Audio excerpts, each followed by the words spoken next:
Türkmen boldy sergezdan, boldy maskara metki, hammallıkdan, çökgerden, galmasın yüzüm yerden.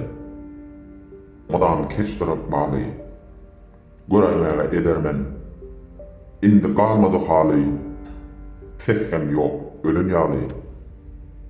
Haçan boldy birilik, bilen bar mı halayık, her şahasta hoçolup, yani bilen ayrılık.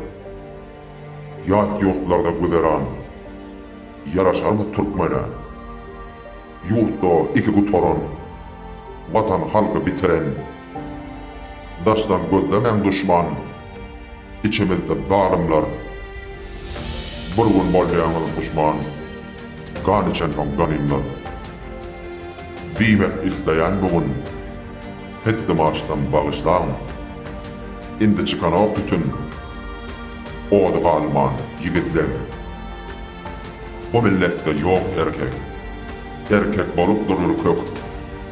Görüşmeye çağırdım, diýdi men adım gorkak. Bilen halkı gorkudan, kimdir beýle merdana, düşman yüzün sarkıran, atababam Türkmene. Menem vesiyet almadım, şol atalam sözünden, ayağa da kalmadım, dine can var ölmedim. Başkalar da kalmadı, gulçolup dur meslegim, söz yok berip biljegim, budur menin buçluğum.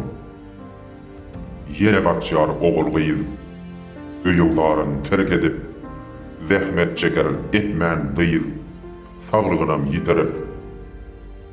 Öýdänne da garaşýar, maşgalasyp göz dikip, çäresizce işläp ýör, gulçulukda sermenip.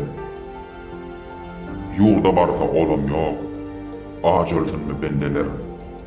İş güç çörek hiç zat yok, çırpın ýarlary hemmeler. Yaşa bilmek üçinem, el öpmeli gün geldi, etmel her bir yetenem, edenlerem han boldy. Olar bilmez gadryn, vatan sözün manysyn, taýýar eder çağasyn, diktatory boldasyn. Türkmen beýlemi boldy, mertler ne zaman öldü, bugün gördüm görünüm, vatan haýyna galdy.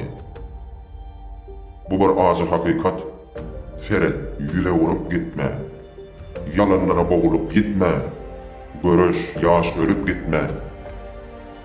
Mundan bolur mu durmuş, süýrenmeli mi Türkmen? Ne bagyp gowy gün görmüş, geday galdy, el vermiş. Mundan öte gitmeyin, vatan boldy vesbeyran, beteri var aýtmaýyn, bolursunuz siz hayran. Oyunun ey yigitler, düşman çöktü toprağa, jırtlaýarlar yigitler, zat görmedik aşitler.